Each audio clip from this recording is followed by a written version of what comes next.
Tout à fait possible ce matin, que vous êtes bien là, messieurs et dames. Bonjour.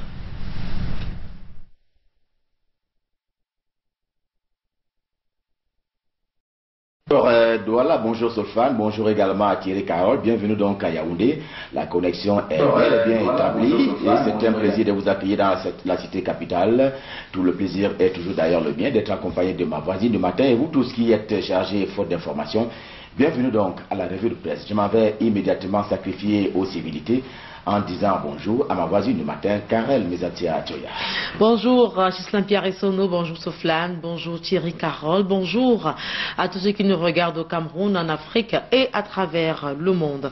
On s'intéresse à la corruption et fraude à la douane. Pour commencer, on en parle avec Repère. Ce journal nous informe que l'État a perdu plus de 1000 milliards de francs CFA en 5 ans. Et c'est ce qui ressort du 7e rapport de la Commission nationale anticorruption qui a donc rendu public un rapport la semaine dernière, notamment pour ce qui est de la gestion des affaires de la cité pour le compte de l'exercice 2016. Cela a d'ailleurs été publié le 22 décembre dernier. Un rapport, le 7e du genre, eh bien ce sont 1246 milliards de francs CFA qui ont pris des destinations hors normes en 5 années. La douane n'y a vu que du feu, soit de façon active, soit encore de façon passive.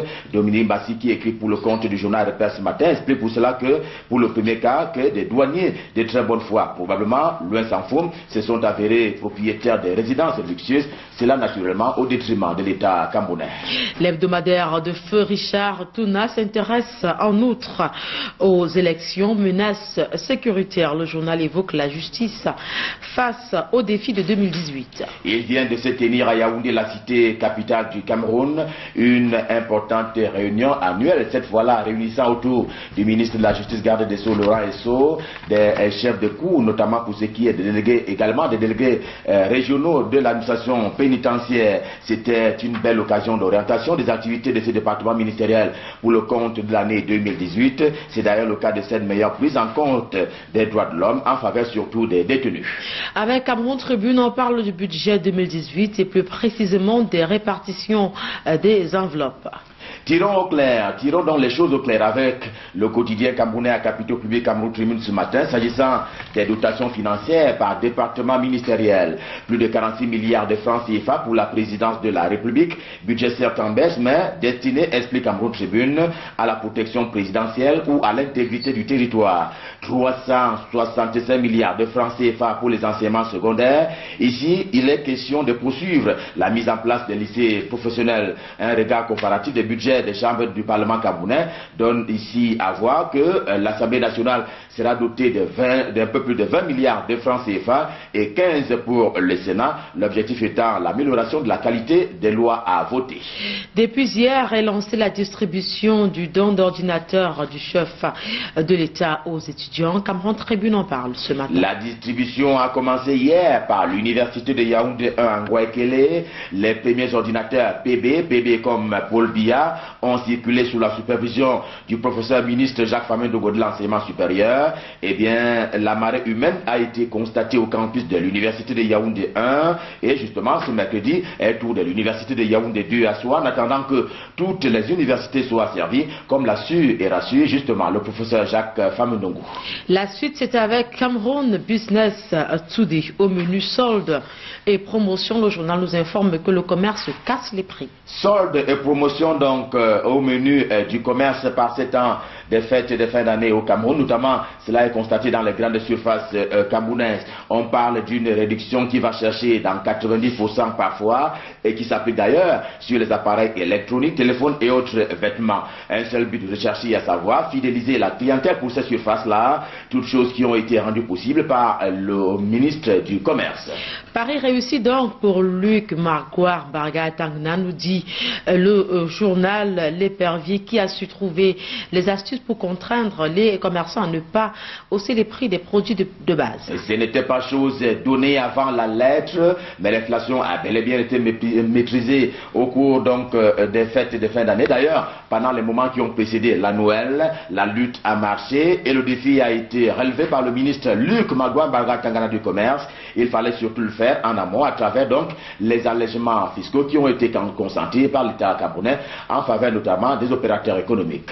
Un autre journal arrivé à notre rédaction ce mercredi, il s'agit de la lettre de l'ONCFC, journal qui s'intéresse au climat des affaires au Cameroun en mettant l'accent sur l'état des lieux et perspectives de croissance. Pas besoin, Karel, de faire usage des binocles pour voir que l'État camerounais a mis en place une batterie de mesures visant notamment l'amélioration du climat des affaires sur le sol justement camerounais. Cela a eu effet au regard de ce léger mieux qui a été constaté à travers le classement, que dis-je, la place que le Cameroun occupe dans le classement des Doing Business, sauf que pour le journal, il y a encore fort à faire, notamment dans le domaine des équilibres sociaux et le nombre de paiements d'impôts par année au Cameroun qui reste quelque peu élevé. On continue avec politique, car le ministre en charge de l'économie, Louis-Paul Motazé, est considéré par ce journal comme le ministre de l'année. Il est déjà consacré ministre de l'année. Politique a agité son dévolu sur Louis-Paul Motazé. Et pour cause, le ministre camerounais en charge de l'économie, de la planification et de l'aménagement du territoire a su maintenir le pays dans les grands équilibres régionaux et même mondiaux et garder le Cameroun dans les performances économiques à un niveau appréciable dans un tourbillon que traverse notamment l'Afrique centrale et naturellement le monde entier en vertu donc de la chute des cours du marché pétrolier. On reparle avec productivité de la deuxième conférence internationale sur l'urbanisme durable au Canada, en Chine et en Afrique.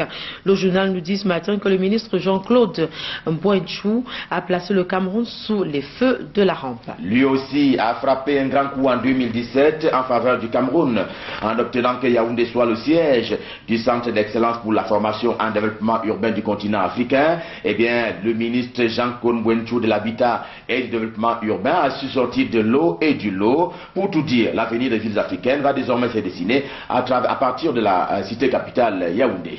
On a également reçu ce mercredi Propulseur Magazine. Le journal publie la liste des hommes et femmes qui, à leur manière, ont marqué l'année en cette année 2017 qui s'achève. Et pour ceux qui l'ignoraient encore, Fabien Vogo présidera désormais aux destinées, naturellement, qui préside aux destinées de Dingsport et de la Laitier. Il est donc en grande une ce matin dans le journal La Tribune de la Forêt. Et bien, le tout petit club au départ devenu aujourd'hui fort en s'imposant mieux en dominant le League One, le championnat de première division du Cameroun.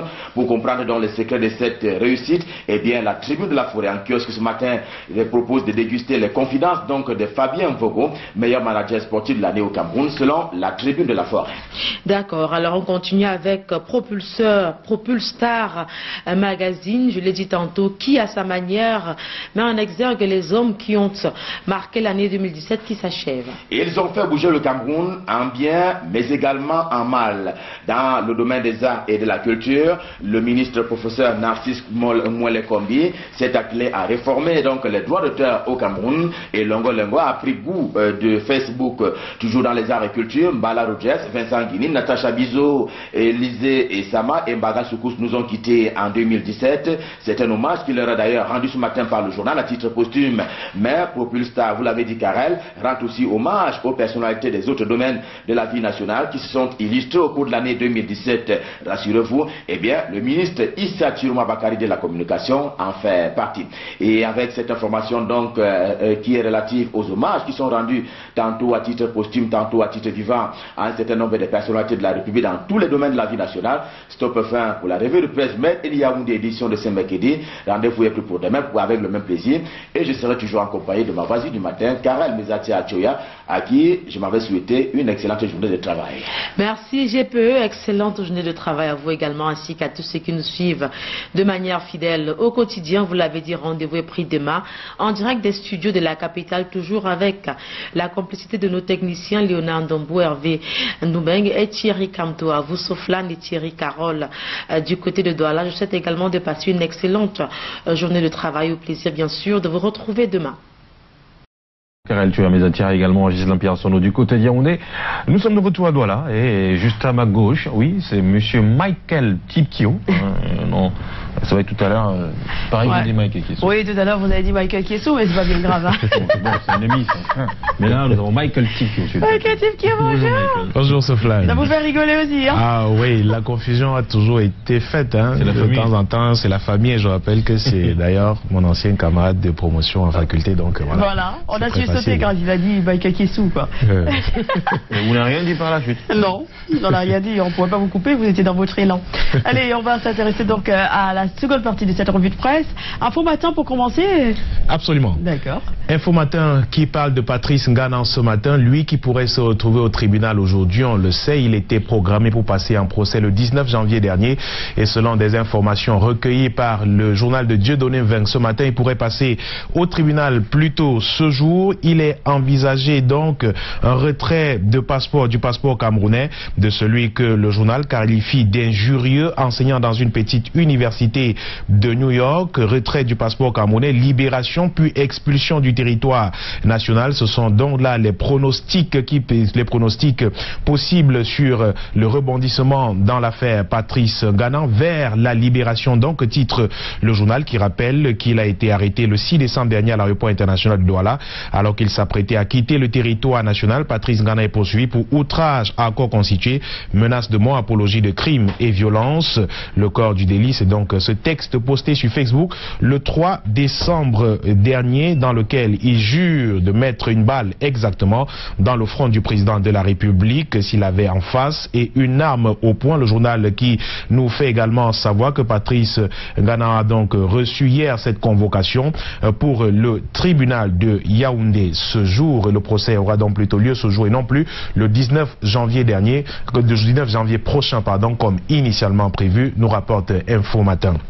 Et un autre qui a justement logé des balles, qui a criblé de balles plusieurs citoyens camerounais, c'est le gendarme meurtrier Wamba qui a été rattrapé donc à Yaoundé. On se souvient samedi dernier, il a donné la mort à 3 Camerounais. D'abord sa collègue gendarmette qui a été tuée sur le pont sur le Vouri avant de mettre le cap sur le quartier Makepe Maturité où elle a également donné la mort à une dame présentée comme sa fiancée, la jeune Kevin âgée de 20 ans et un autre jeune garçon de 21 ans. Par la suite, l'homme avait pris la fuite pour Yaoundé.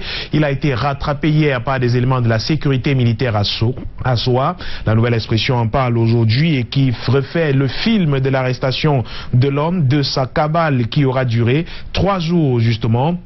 C'est une attaque qui ternit le corps de l'armée camerounaise. Effectivement, on apprend qu'il a battu on a appris qu'il a battu bien sûr des personnes au quartier Makepe Maturité et cette autre femme gendarmette sur le pont sur le Vouri. L'homme qui a été surpris en flagrant délit de corruption a été mis en demeure par ses collègues. Il a sorti son âme, est devenu fou, justement a donné la mort à plusieurs personnes en cabale depuis samedi dernier après avoir assassiné ces 3 personnes. Ronick Topi Takem Wamba a été arrêté hier mardi puis ramené à Douala où il séjourne actuellement à la Légion de gendarmerie du littoral. La nouvelle expression nous reparle de la crise anglophone et cette autre attaque qui a eu lieu le 25 décembre dernier, jour de Noël, dans la localité de Toko, c'est dans le sud-ouest du Cameroun. Des assaillants sont arrivés armés et ont attaqué un poste de gendarmerie. Le journal évoque la mort de 3 gendarmes et mais des informations non confirmées jusqu'ici par des sources officielles. Cependant, beaucoup d'autres personnes parlent de ces 3 gendarmes qui ont été grièvement blessés mais qui sont hors de danger jusqu'ici et qui suivent des soins dans des hôpitaux de la région du sud-ouest du Cameroun. Les terroristes qui intensifient leur harcèlement sur le Cameroun, c'était donc la brigade de gendarmerie de Toko, attaqué la maison du sous-préfet, également incendié le jour de Noël dans le département du Diane, région du sud-ouest Cameroun. La une de la nouvelle expression se rapporte à ce rapport de la Commission nationale anticorruption qui épingle de nombreux ministres de la République et autres fonctionnaires. Le corps le plus touché est celui de la douane. Le journal parle de richesse volumineuse d'un fonctionnaire de douane qui est propriétaire de 13 villas, un immeuble de 5 niveaux, 10 terrains, 5 camions 30 tonnes, 5 Toyota cars Toyota Coaster de 28 places, 2 cars de 18 places, un parc automobile plein de véhicules, personnel haut de gamme, pardon. Rassurez-vous, ce patrimoine n'est pas la propriété d'un riche homme d'affaires mania du business du genre, nous dit le journal. C'est donc le patrimoine d'un modeste fonctionnaire de l'État du Cameroun qui travaille à la douane Le rapport de la Commission nationale anticorruption rendu public il y a quelques jours seulement épingle donc ces nombreux fonctionnaires qui sont accusés justement de piller la fortune de l'État du Cameroun, ces employés de la douane, qui est une administration qui ces dernières années a fait l'apologie de la rectitude et de sa transparence dans la gestion de l'argent public. Le riche homme des affaires de la douane vient d'être cité justement dans ce rapport de la Commission nationale anticorruption. L'administration de la douane est présentée comme l'un des plus véreux au Cameroun ces dernières années. Par le gardien de la corruption au Cameroun, s'il faut se fier à la liste des présumés corrompus cités dans le nouveau rapport sur l'état de la lutte contre la corruption au Cameroun que vient de publier le bras séculier de l'État en matière de lutte contre la corruption. Le journal parle de la région du Sud qui s'en sort comme mauvais élève dans ce rapport de la CONAC, dernière du classement avec un taux de 22,79%. Elle est suivie de la région de l'Est et de la région du littoral, présentées comme les régions les plus corrompues en matière de corruption au Cameroun. 21 fonctionnaires propriétaires de 134 milliards de francs CFA. En plus donc de la direction des douanes, le rapport de la CONAC épingle les trésoreries générales et le secteur des travaux publics. Seulement 12 ministères sur 37 engagés, la plupart des administrations, ont refusé de s'ouvrir aux investigations de la CONAC. Preuve qu'elles ont beaucoup de choses à cacher, conclut Novidio de la Nouvelle Expression. Le serpent de mer refuse-t-il de mourir? Dans une analyse, le journal revient sur ces rapports de la CONAC qui se suivent et se ressemblent pratiquement. Rien n'a changé jusqu'ici, malgré la mise sur pied de nombreux organismes de lutte contre la corruption au Cameroun, ce que déplore le journal La Nouvelle Expression en kiosque aujourd'hui. L'œil du Sahel, également en kiosque, parle de menaces de famine dans le septentrion du Cameroun. Plus de 2 millions de personnes sont menacées de famine dans les prochains mois ou les prochaines années seulement. La cause justement à l'état de la sécheresse et même de la pluviométrie parfois abondante dans ces régions septentrionales du Cameroun. Des personnes recensées dans un rapport produit par le Programme alimentaire mondial et le ministère de l'Agriculture et du Développement rural. Ce rapport parle de la culture du céréales extrêmement touchées dans cette localité. Il est pratiquement impossible de se procurer un sac de mil. Les commerçants cèdent désormais 3 tasses aux consommateurs à 1000 francs CFA, tandis que le sac de mil jaune, encore plus rare en ce début de saison sèche, se négocie à 30 voire 35 000 francs CFA au lieu de 18 000 francs CFA auparavant. Dans le même temps, il faut compter entre 20 et 22 000 francs CFA pour se procurer un sac de maïs, toujours dans cette localité. À l'origine de ce renchérissement des prix des céréales, écrit l'œil du Sahel, on note l'agriculture, note la sécheresse, la pluviométrie justement. Les agriculteurs et autres experts des questions d'agriculture indexent principalement la pluviométrie. En effet, selon les données officielles, la région de l'extrême nord a enregistré plus de 516 mm de précipitations dans la seule année de 2017. On parle également de la secte terroriste Boko Haram. C'est l'une des raisons du coup, au cours des prochains mois, des milliers de familles de l'extrême nord risquent de se retrouver sans le moindre grain de céréales, ce d'autant que fait remarquer un grand producteur de Yagua. Face au manque de revenus, les propriétaires des champs rémunèrent des ouvriers travaillant dans leurs champs en leur cédant une partie de leur récolte, justement. Au demeurant, la baisse de la production agricole dans l'extrême nord n'est pas seulement la conséquence de cette météo capricieuse. Depuis 2013, cette partie du Cameroun fait face aux attaques de la secte islamiste Boko Haram. Ce phénomène a 2 principaux impacts sur les activités agro-pastorales. D'abord, fuyant l'insécurité, plusieurs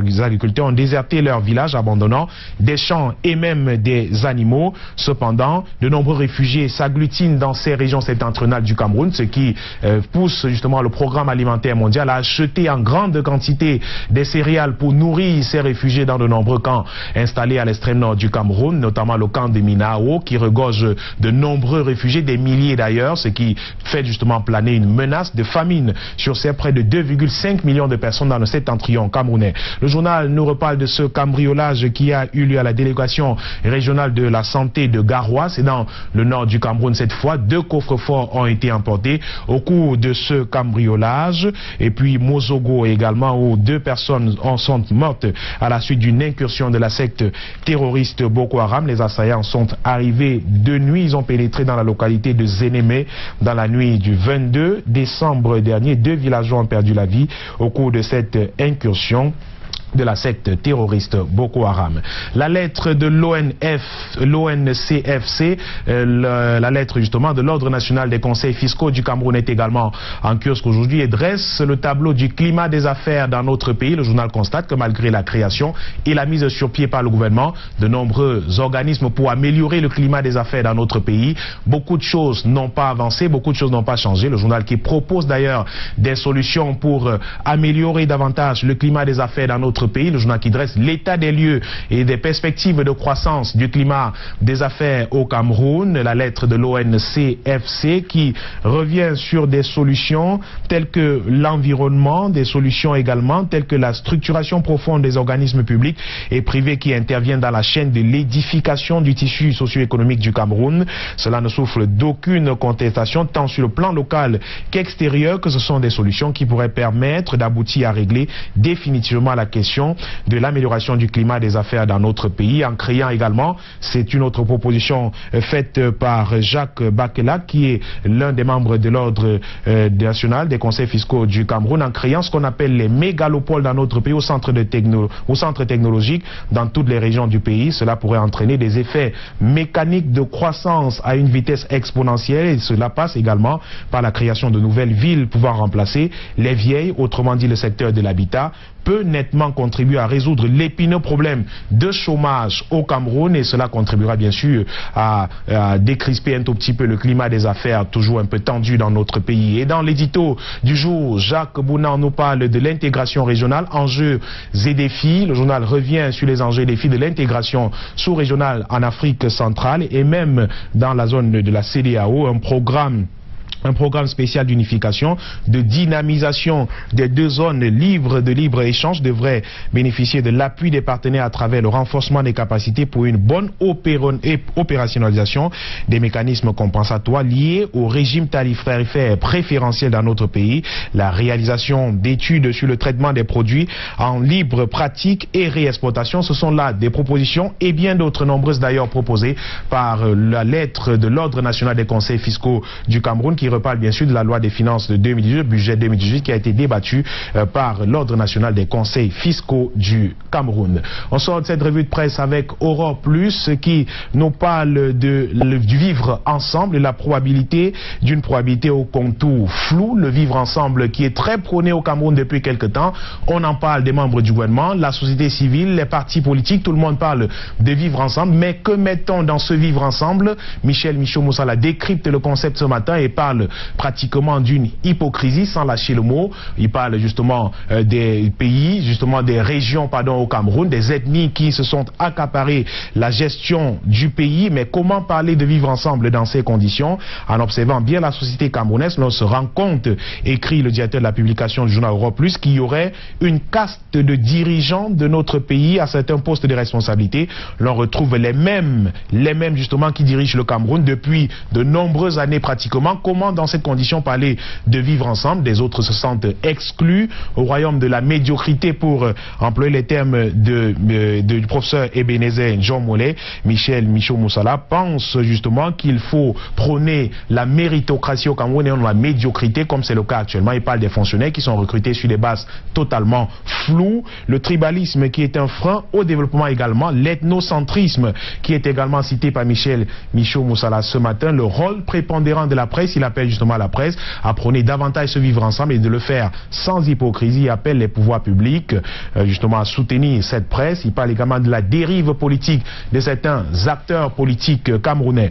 Et dans l'édito de Michel Michaud-Moussala ce matin, il dit au revoir bien sûr à ses lecteurs. Le journal qui va prendre un congé de 2 semaines. Il remercie les nombreux lecteurs qui ont toujours porté haut l'étendard du journal Europe Plus. Et Michel Michaud-Moussala qui rappelle les pouvoirs publics justement de revoir l'aide à la presse au Cameroun. Il trouve la formule actuelle obsolète dans la mesure où 250 millions de francs CFA est comme un grain de sable dans la mer et serait judicieux, écrit Michel Michaud-Moussala, que les pouvoirs publics revoient la formule car il faut des milliards comme à la presse, en incluant l'audiovisuel, la presse électronique, la presse écrite.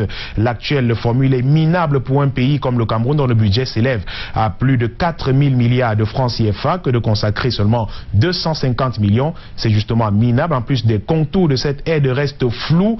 Écrit le journal, on ne sait point sur quelle base justement on se met pour attribuer à certains et exclure d'autres justement de cette aide à la presse. Il faudrait donc, conclut Michel Moussala, revoir de fond en comble la politique de communication gouvernementale de notre pays qui reste défensive et non offensive. L'essentiel n'est pas de dire qu'on travaille, il faut communiquer, expliquer, convaincre et être toujours présent dans les réseaux sociaux. Il faut donc communiquer et communiquer sans cesse pour convaincre, conclut le journal qui prend ses congés pour 2 semaines et remercie ses nombreux lecteurs d'avoir été fidèles. Et merci une fois de plus à vous également, fidèles téléspectateurs, d'avoir été là ce matin pour nous regarder. Merci Michael Tipkio. Rendez-vous à 12h pour le grand journal sur Suite FM Radio Vision. Tout à fait, à 12h nous serons à l'antenne. D'accord. Merci beaucoup Michael, excellente journée. Sophie. À demain pour une autre revue de presse. Dans quelques minutes nous serons en Guinée-Bissau, au Burundi, mais aussi en Côte d'Ivoire. On n'oublie pas la Chine pour les informations sur le plan international. Ne bougez pas d'un pouce, on va tout simplement valider une page de pub.